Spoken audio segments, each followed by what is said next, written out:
오늘 첫 소식 속보로 시작하겠습니다. 자, 부동산 세제 개편 이후에 국민들의 불안감이 커지고 있죠. 이런 가운데 조금 전 12시에 정부가 추가 공급 대책을 드디어 발표했습니다. 한 줄로 요약하면 수도권 지역의 땅을 영혼까지 끌어당기는 이른바 영끌 대책 발표다. 이렇게 정리할 수 있겠는데요. 정부가 발표한 공급 내용 핵심을 짚어보도록 하겠습니다. 자, 핵심은요. 올해 안에 신규 공급 10만 호를 발표했습니다. 수도권에만 올해가 가기 전에 10만 호를 추가로 공급하겠다고 발표한 게 핵심입니다. 그러면서 오늘은 부지를 확보한 2만 7천 호를 먼저 발표를 했습니다. 지도로 저희가 표시를 해봤는데요.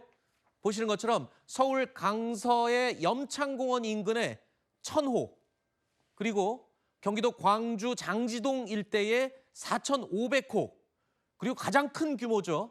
경기도 남양주 도심 중심으로 2만 7천 호를 추가로 공급하겠다. 여기에는 고려대학교 덕소농장 포함되어 있는데요. 여기에 그린벨트 지역입니다. 그린벨트를 해제하고 추가 공급 부지로 바꾸겠다라고 발표를 했습니다.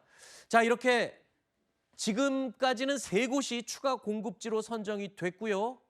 129 대책으로 발표됐던 용산, 태릉, 과천, 경마장 그 6만 가구와는 별도입니다.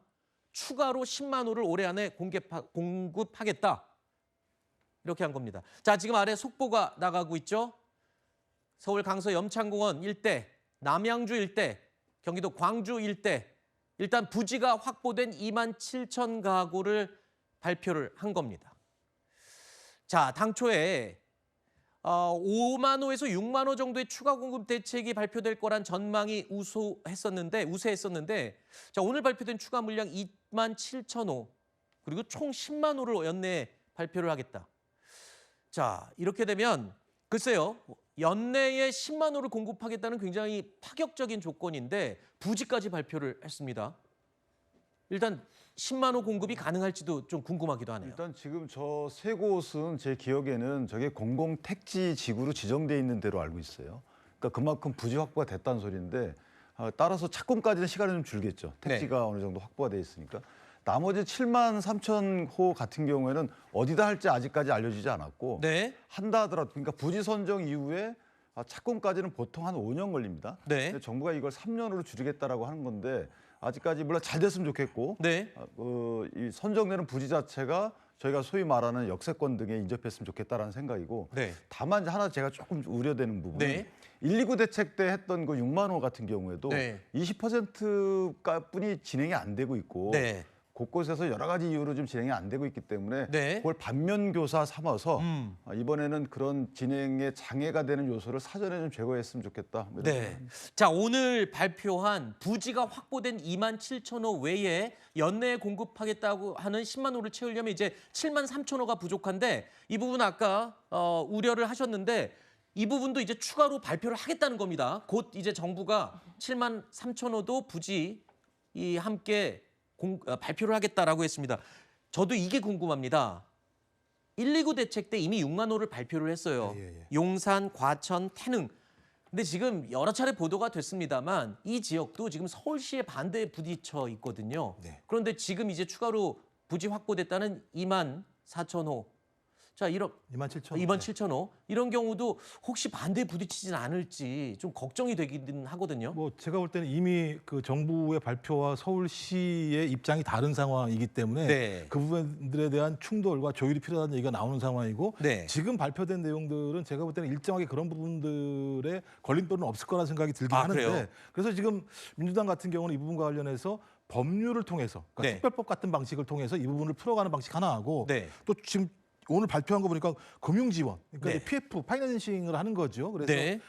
저희 이제 건설사들 같은 경우가 빨리 건설을 할 수 있도록 금융지원들을 대폭, 제가 볼 때 2배 이상 늘리는 것 같습니다. 기존보다. 그다음에 또 하나는 공공택지 착공까지 원래는 68개월 정도가 걸리는데 네. 이걸 37개월로 줄이겠다고 얘기해요. 그래서 한 3년 정도 만에 착공이 되게 만든다는 거니까 말씀하신 것처럼 부지가 확보가 되면 네. 파이낸싱과 그다음에 여기 나와 있는 착공까지의 시간을 좁힐 수 있기 때문에 네. 이 부분 같은 경우는 상당히 제가 볼 때는 좀 진전된 내용입니다만 말씀하신 것처럼 어떻게 하면 그 지역에 있는 다양한 어떤 갈등 요소들을 갖다가 그렇죠. 빨리 이해관계를. 네. 처리해낼 것인가에 대해서 정부와 민주당이 사실 좀 발빠르게 거기에 대한 대응 능력을 좀 보여야 된다라고 생각을 합니다. 네. 지금 말씀하신 이 부분도 정말 핵심입니다. 이게 발표를 한다고 끝나는 게 아니라 실제 진행이 돼야지 공급이 되는 거겠죠.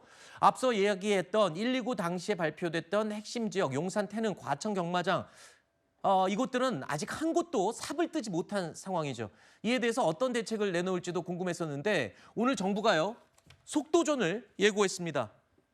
기존에 이런 공급을 하려면 최소 5년 이상이 걸린다라고 했는데 뭐 인허가 과정이라든가 금융 지원이라든가 이런 것들을 적극적으로 지원을 해서 착공 시기를 3년 정도로 줄이겠다 이런 내용인 건데 기존 부지의 이 착공 앞당기겠다 이런 겁니다. 태릉 CC와 과천 경마장 2029년까지 착공에 들어가겠다라는 계획인데 이 과천 경마장의 경우에는요. 이번 달 내에 이전 계획을 수립하고 다음 달까지 신규 이전 대상지를 선정하겠다. 이런 얘기를 했습니다. 상당히 빠르게 진행하겠다는 의지를 보인 거고요.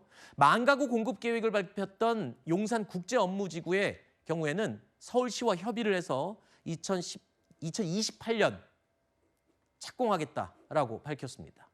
정부는 그러면서 조기 착공 시에 파격적인 인센티브를 주겠다라고 밝혔습니다. 그야말로 속도전에 나서겠다는 의지죠. 공급이라는 게 이렇게 후루룩 마음대로 빨리 할 수 있는 게 아니기 때문입니다. 그래서 국토장관 입에서도 빵 발언이 나왔죠. 빵이라면 밤새도록 찍어내겠다.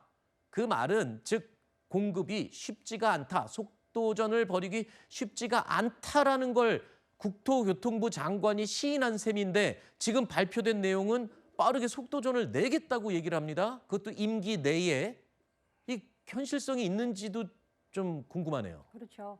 그러니까 이제 파격적 인센티브 당근책을 내놓으면서 이걸 이제 실현하겠다라는 의지를 정부에서는 표명한 것인데 사실 이 주택 공급에 있어서는 발표보다 이게 이제 현실화 가능성이 어느 정도 있는가 이제 그게 관건이 되겠습니다. 공급 속도전을 내서 기존에 그러니까 최단기간 사례가 68개월이었는데 37개월 내에 착공을 하겠다는 거잖아요. 그러면 네. 이거 달수로 계산을 해보면 이제 내후년에 네. 착공을 하겠다는 것인데 착공입니다. 착공. 그렇습니다. 그 지금 이야기가 되던 기존에 129 대책에서 나왔던 뭐 용산, 태릉, 또 과천 이런 곳은요. 근데 사실 전 정부에서도 택지 공급 얘기만 나오면 들먹여지던 그런 장소였습니다. 그러니까 뭐 지금 민주당 전당대회에서 뭐 뼈 해장국도 3번 우리면 국물이 안 나온다라는 이야기가 있듯이 이것도 단골로 들먹여지던 곳인데 뭐 아직 착공도 굉장히 지지부진하고 이렇게 된다면 지금 새롭게 오늘 발표된 이 내용도 어느 정도 현실화가 가능할 것이냐 이제 이게 문제인 것이고 여기서 또 한 가지 지적하지 않을 수 없는 것은 기존의 이 주택 문제 또 부동산 문제에 있어서 지금 사실 국민 여러분들이 많이 지적하고 계시고 이것이 이제 국정 지지율에도 연관되고 있지 않습니까? 네네. 그러다 보니까 이거 급조해가지고 뭔가 택지 공급을 하겠다라는 것을 무리수를 두어서 발표한 것이 아니냐. 그러니까 너무 서두르게 되면은 부작용도 그만큼 크게 되는 것입니다. 네. 국토 균형 발전이나 수도권 집중 현상